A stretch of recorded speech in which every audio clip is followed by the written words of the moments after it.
کا جو میدان ہے یہ تاریخی ہے اور بہت سخت آزمائش ہے صحابہ کے لیے. اب تو تعداد 1000 کے برابر تھی، 1000 کے برابر تعداد تھی مسلمانوں کی، اور ان کی بہت زیادہ تھی. لیکن ہوا کیا یہاں پہ؟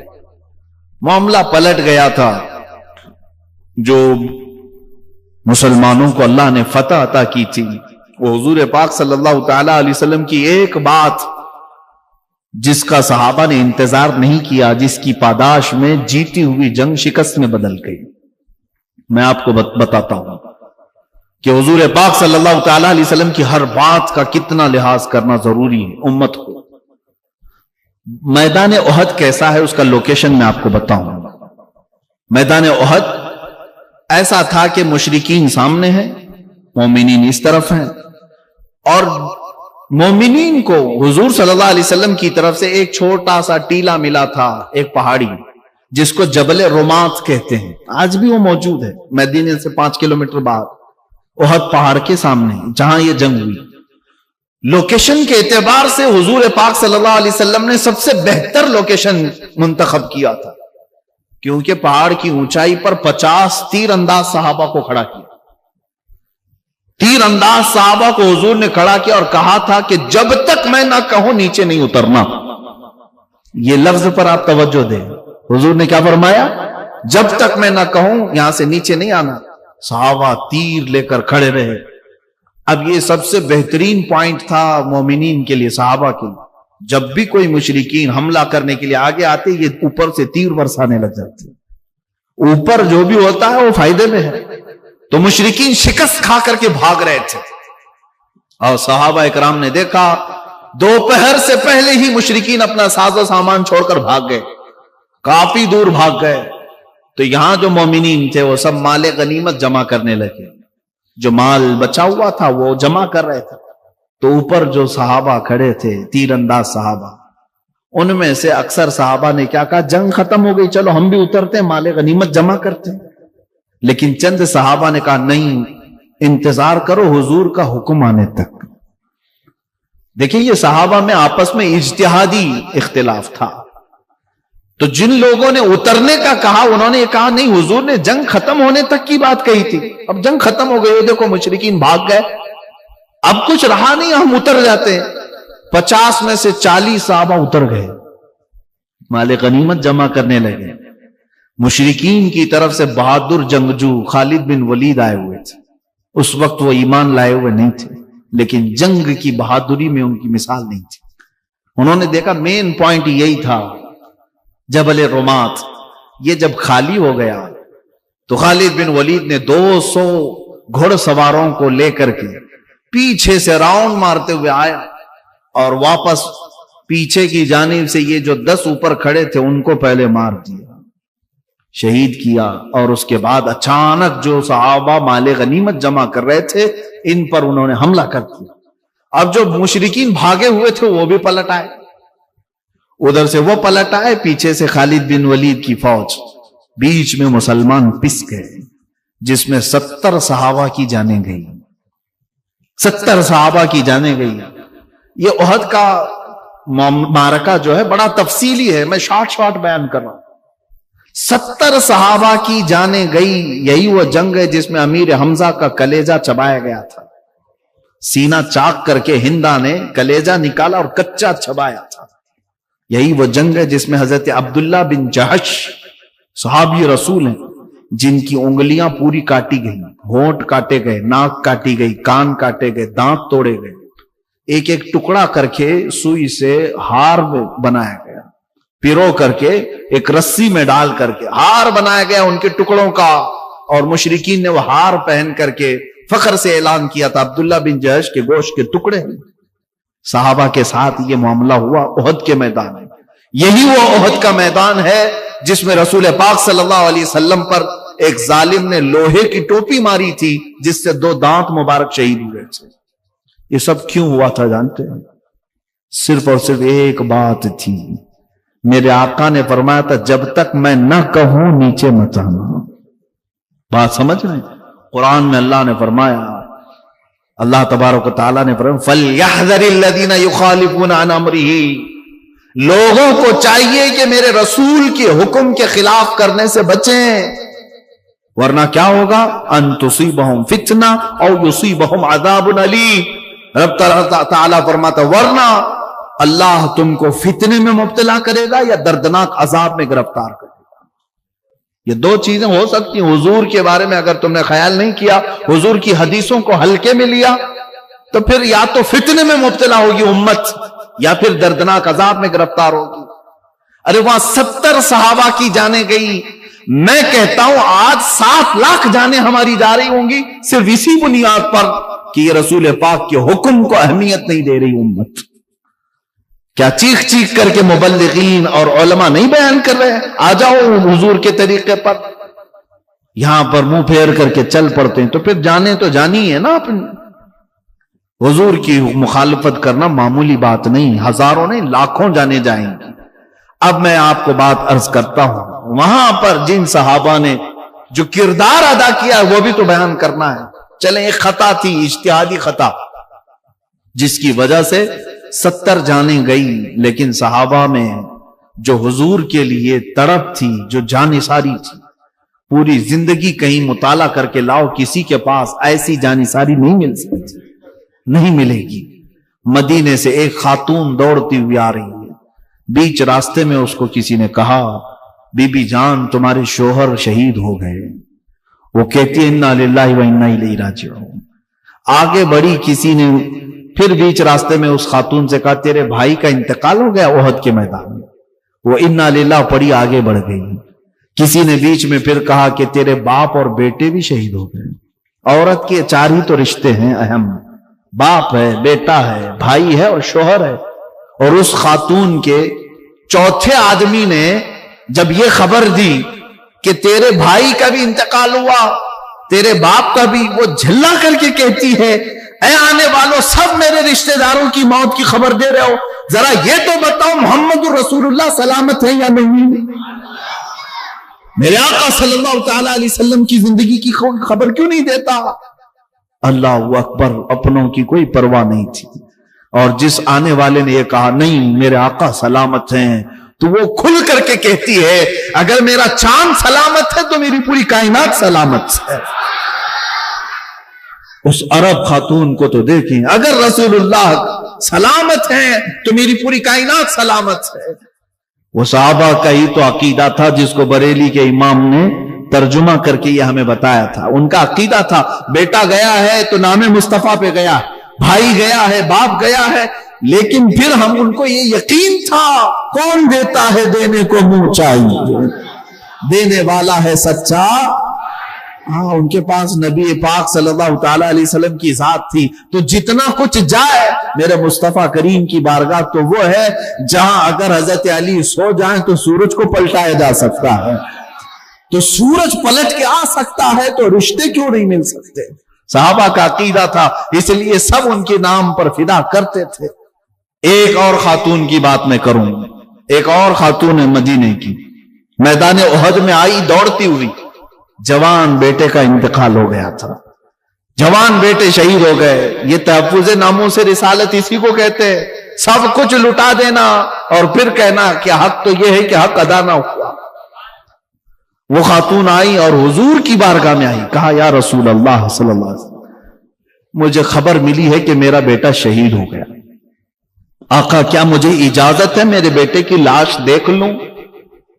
یہ نہیں کہ ہٹو بھاگو چھوڑو میرا بیٹا کہاں ہے، نہیں، حضور کی بارگاہ میں آ کر پوچھتی ہے یا رسول اللہ اجازت ہے تو میں اپنے لال کو دیکھ لوں؟ میرے آقا نے فرمایا ہاں، وہ لاشوں میں تیرا بیٹا ہوگا، دیکھ لے۔ وہ خاتون آئی، جیسے ہی اپنے بیٹے کو دیکھتی، جوان کڑیل جوان بیٹا تھا، شادی نہیں ہوئی تھی۔